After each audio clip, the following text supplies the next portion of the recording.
कि कानून का राज स्थापित करने के बाद भी जब चुनाव आते हैं तो इन गुंडों की गर्मी चढ़ने लगती है।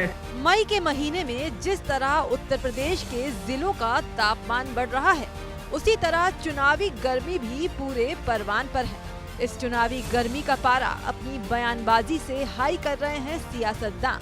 जी हां, सूबे के मुखिया योगी आदित्यनाथ ने एक बार फिर सियासत की गर्मी बढ़ाने वाला बयान दे दिया है।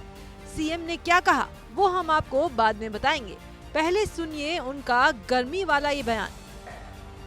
कि कानून का राज स्थापित करने के बाद भी जब चुनाव आते हैं तो इन गुंडों की गर्मी चढ़ने लगती है। ऐसे लगता है जैसे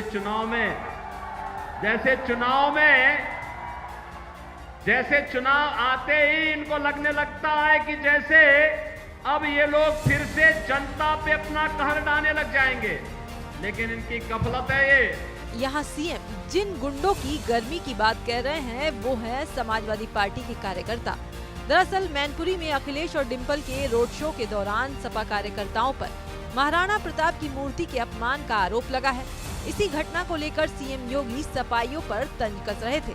उन्होंने मंच से कहा, चुनाव आते ही कुछ गुंडों की गर्मी बढ़ने लगती है। एक बार फिर सुनिए। कि कानून का राज स्थापित करने के बाद भी जब चुनाव आते हैं तो इन गुंडों की गर्मी चढ़ने लगती है। ऐसे लगता है जैसे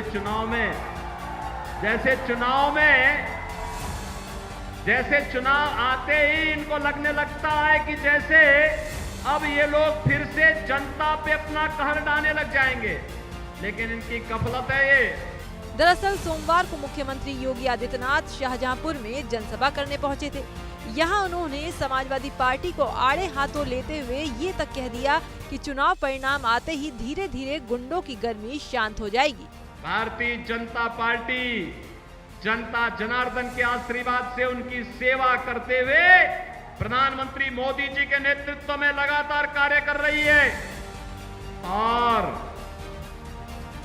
चुनाव परिणाम आएंगे, गुंडों की गर्मी भी धीरे धीरे करके अपने आप शांत होती जाएगी। बता दें कि जिस मुद्दे को लेकर सीएम सपाइयों को घेर रहे थे, उसे लेकर मैनपुरी में 2 दिन पहले माहौल गर्मा गया था और अब मुख्यमंत्री ने सपाइयों की गर्मी उतारने की बात कह दी। खैर, अब देखना यह है कि चुनाव के परिणाम किस पार्टी की गर्मी उतारते हैं।